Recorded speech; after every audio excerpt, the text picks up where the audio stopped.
You guys all know her by now. Dana Whitten. We're talking about our favorite family law attorney in Maryland. I love how that's like a celebration now, because so many women have reached out to Natasha and me and they're like, I'm hiring Dana. I've called Dana. Like, Dana has a plan. So for people who don't know, we'll just set it back up. Nat and I will. Dana Whitten is just what I said, is a lawyer, family law attorney, which means you handle divorce, custody, alimony in Maryland and Virginia, coming Correct. soon in DC. Yes. Her website is dwhittenlaw.com. You can reach out to her there. She's continuing to do a special, an hour-long consultation for just $150. Best $150 you could spend, because you can ask her everything you want in that time and then figure out if you two are the right match. So reach out to her at dwhittenlaw.com. And you're also on Instagram. What is your Instagram so people can follow you? Because you give good tips there. It's conveniently also at dwhittenlaw, DWHITTENLAW. Okay, love it. Look, we wanted to have you on today because, as you informed us, January is usually the month that most people file for divorce. They've gotten through the holidays. They thought, oh, I'll do one last holiday and be in misery with my kids. And then that's it. I am like, I'm out of here. So you're going to tell us some success stories, because I think that's important for our listeners to hear, to hear Absolutely. like, life can be better post-divorce, because Natasha has been so honest about her divorce and, getting through it. And Natasha, was it worth it? Like, you're on the other side of it now, Natasha. Do you feel better? Oh my gosh, yeah. But I was going to say, not everybody's divorce has to be as heinous as mine. And one of the most important decisions you'll make in your life, if you end up getting divorced, is who your attorney is. I cannot stress that enough. So to find somebody like Dana that you can trust, that has your back and is going to be smart and knows how to deal with certain pain in the butt exes, that personality type, man, ladies, best money that you could spend. So I love it. Dana, tell us a success story. Tell us about a woman who, just couldn't see the light at the end of the tunnel and how you helped. Sure. Okay. So we're gonna, just so everyone knows, I have pre-approval from these clients to tell their stories, although I have changed their names for purposes of anonymity. Sue, I met with Sue in March of a year that I won't need to disclose, but it was in March, and she had been married for 20 years, and she had been emotionally abused for about 19 and a half of them. Her husband had allegedly hit their family schnauzer on a fairly regular basis. And Sue had told me that, she had always known that her husband was difficult, but that it wasn't until year 10 when they got the schnauzer and he started abusing their dog, that she realized, wow, that could be me. But her husband was smart enough not to ever lay a hand on her. So instead there was just this emotional abuse. And the yelling was so bad that we had her neighbor come in and testify that she could hear from her townhouse next door. She could hear him berating her. And it was about how she had cooked the hamburgers and she was taking too long. And meanwhile, she had like a newborn baby, their second child, and he was just berating her about how long she had taken. The neighbor also came and testified about how she and Sue were playing with their children in their front yard of the townhome, and Sue's husband comes home. And I guess he had an oil slick on the bottom of his shoe.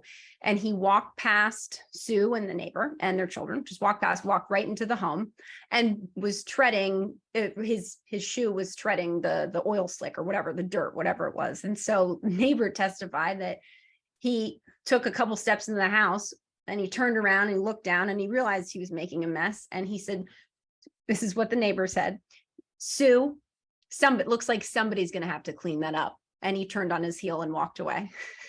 So that someone was Sue. Right. So he also told her, he was the one that told her, you're never going to get custody of our kids. You don't have a job. You don't have money.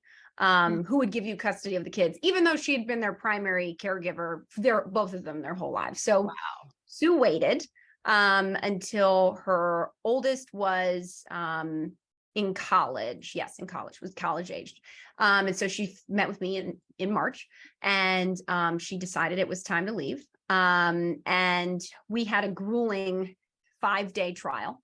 And we ultimately resolved custody because there was only one minor child at this point who was like 15 or 16. So those children tend to choose custody with their feet. And so instead, 5 days was discussing their assets and whether Sue should have alimony or not. And he thought that his allegation was that Sue had emotionally left the marriage at year 12. So out of a 20-year marriage. So therefore, Sue should only have, he came up with a percentage, 70% of like his retirement assets. And he had like, over $1 million of different types of retirement vehicles, and he had a pension plan and stuff like that. But wait. He wanted Sue to have 70%, or he wanted himself? He gets 70%. Hold on a second. Sue gets 30. He said that she didn't deserve to have alimony for the entire length of the marriage, but only up until the point where she emotionally left the marriage. Yeah, correct. Wow. I mean, I guess that's a clever argument. I mean, it's not, it's not a viable one, but it was a clever argument. And, she so much had admitted that, she's like, I guess I emotionally left the marriage, but she still performed her tasks, her duties. Because I think at year 12, that's when she said, I'm not really happy. I think we should think about divorce. And then that's when he said, you're never going to get custody. I'm going to, he did everything he promised, by the way, ladies. Like, he was like, I'm going to drag you through the court system. I'm going to make you, regret it and all this stuff. But Sue stayed strong. Sue had a great therapist. Sue had me. Sue is also the case that I had talked about in the earlier podcast, where I said that, the other attorney would file these motions after motions after motions. And normally I would automatically share them with my client. But Sue and I reached a deal, which was that I would hold on to the motion until it was time for me to file a response, because a lot of the times they were bogus. And so I would then, so that she could have the complete picture, I would email her the motion and my response together. And she actually had told me that every time she would read the motion first, which she has to, right? The motion, you read it first and then my response.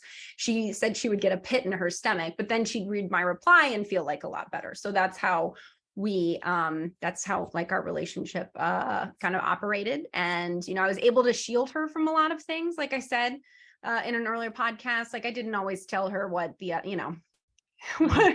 what was being alleged, because it's just kind of on a need to know basis, and it was for the benefit of like her mental health. And so we had talked about that as well. Is the conclusion of this story that you buried this asshole? I mean, what we did we got Sue alimony. Good. And what was helpful for Sue, and it was a long 5 days, it was the longest 5 days of my life, and it's not even my life, but it was a long 5 days.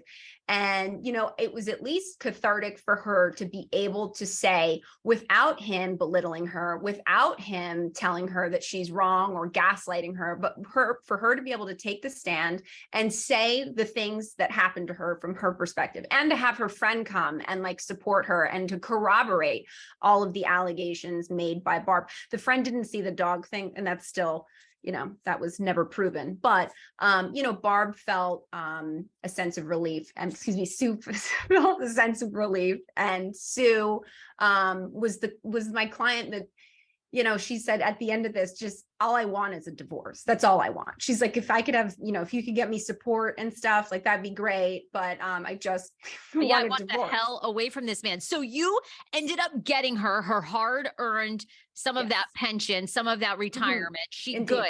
Yes. So Sue got some good. Yes. Oh and my Sue's God. doing very well. Sue's doing very well. We talked over Christmas. Yes. You know what really so stuck happy about that is that Sue got to leave with some of her emotional sanity. Like, the way that you protected her from all of those inundating emails. I used to be the exact same way, like horrible anxiety every time a lawyer email would roll in. Ladies, not all lawyers do that. You're the first person I've ever heard of that protects their clients' emotional sanity too. Isn't just about getting them money or divorce, but making the process easier for you. Invaluable. I love that. Thank you. Dana, what can you share about Sue's life now? Has she gone on to meet another guy? Did the ex-husband leave her alone? Is she enjoying that retirement and hopefully went to Aruba and gambled and said, fuck you to this one? Like, what did she do? Sue said she's just enjoying having a quiet life because a lot of, for 20 years, it was controlled by the emotions of, her husband and whether he was going to be in a good mood or a bad mood. And so she and the kids are just feeling a huge sense of relief. They're enjoying quiet life. She got her own home and she decorated it. And actually there's a consignment website. And so I sent it to her. I got it from my mother actually. And so I sent it to Sue. And so Sue was like, that website's great. That's where I got a lot of my furniture. It's like discounted stuff. And I guess I can give Sarah that website after this podcast today. I don't have it off the top of my head. I'm sorry. No problem. We'll find out. Cause I'm like, oh, I want to look at discounted furniture. Sounds good. I think this is an important thing. You asked me if Sue had moved on. So here's the thing about when women want to leave marriages versus men. Okay. And this is just what I've seen is that women leave marriages because they want to be alone, right? We've had enough. Men are the ones that leave marriages for another woman, and that's why they gaslight the woman who just wants out into thinking that he's like, well, there's got to be somebody else. It can't possibly be my fault, Yes. So they think that way. Wow. Correct. Yeah. That's how men are. Men leave marriages for other women. Women leave because they want to be left alone. I mean, 9 times out of 10, of course, there's an exception to every rule, but that's just pretty much what I've seen is the women are like, that's it. Enough is enough. Wow. Okay. Natasha, do you have any, does this bring up anything for you? I mean, Dana, that story, I want to hug Sue. I could cry. I mean, just to mentally, stick with it for the sake of your children. She deserves so much credit as a woman. That is what moms do. I give her because what a royal fucking asshole. And we all know that. I mean, honest to God, I hate men like that, Yeah. May karma get him. Oh my gosh. It brings up so much. It brings up so many emotions of, I can't imagine. I stuck it out for 8 years in that type of marriage. I can't imagine 20 like that. I think that would have killed me, just put me over the edge. But you know what I love about this? And I want women to remember, because it's scary going into a divorce, especially if it's your first. You have no idea what to expect. You have this man telling you he's going to take your kids. You're not going to get any money. You're not good enough. You're nothing without him. It is one of the scariest things you'll probably ever go through in your life. But what I love about this story is how now I'm picturing Sue in her house, that her name is on the deed. That is her home. Nobody can take it from her. She can decorate it how she wants. And even though going into that divorce experience it's hard to actually pick up the phone and call the lawyer because it's terrifying. But just picture yourself where Sue is now on the other side, independent, in control, and finally at peace and happy. Man, I love this story. The story put a huge smile on my face because I can relate, and also because I just love that she made it out the other side so brilliantly. All right. Dana, look, I mean, this is the brilliance of what you do, but I think January is always a fresh start for people. And if this story resonated with you and, you're ready to move on, you're ready to even just get your house in order. Cause like Dana has shared, there's a lot of steps before you actually file, maybe even before you actually sit down with your spouse and say, we're no longer. DWhittenLaw.com. Dana, one more time, your Instagram is DWhittenLaw as well, right? So people can follow you, find you, and contact you either way there. Yes. But it's a new year and it's, don't go one more day with, Sue had a choice. That's a hard one. Not everybody's in her position. Maybe it's not that bad, but it's not that good. And Sue also didn't have me telling her that wasn't true. She just had her husband telling her how it was going to be. Oh, right? good point. Yes, that's right. You don't have to listen to your man. That's right. Damn it. Or your woman. You're right. Call you and ask them, my spouse is saying this crap to me. Is this even true? You're right. Oh my God. Okay. Look at me. I'm like listening to this guy. I don't know him. Oh, anyway. Yeah. All right, Dana, we love you. We'll see you soon. Be sure to follow her, D. Whitten Law, on Instagram, D. Whitten Law. Thank you. Okay, that was amazing. We don't need a second story. That one was so good. Sue, I know, Sue. Her name's Barb. Sorry, I said it twice like an idiot. My bad. I made 2 notes. I will edit. Thanks. We'll edit out that. But Can that you was plug so my good. webinar too? Ultimate Guide. That's Webinar. cool. Okay, let's pick it back up. We're going to do the whole ending again. And I'm going to make it really short. And then we're going to plug your webinar. Do I say it or no? Can you say it? You say it but you say it with such pizzazz. Yes. I will promote the Ultimate Guide to Divorce in Maryland, February 16th. Where can people sign up? dwhittenlaw.com or your Instagram? Yeah, on my website. But there'll be it is free. I mean, It'll be not? feel free to sign up, although Natasha probably can co-host it with me. Oh, Nat's got to write a book. Okay, let's pick it up. Ready? Here we go. 3, 2, 1. If Sue's story resonated with you, you need to call Dana. dwhittenlaw.com is her website. You can follow her on Instagram at dwhittenlaw. But Dana, the other thing that you've got coming up is this very important webinar. Natasha and I are excited about this. It's called The Ultimate Guide to Divorce in Maryland, February 16th. It's free. You can sign up at dwhittenlaw.com. Tell us what people are going to learn in this webinar. You're going to learn all about how to step into Sue's shoes and claim your own life and divorce and get yourself out of whatever horrible situation that you're in now, to give yourself the freedom that Sue now has. Oh my God. All right. dwhittenlaw.com is the website. You can also, Dana does a lot of great information on her Instagram, dwhitten at dwhittenlaw. Follow there. And it's the Ultimate Guide to Divorce in Maryland, February 16th. All right, Dana, we'll see you soon. Thank you so much.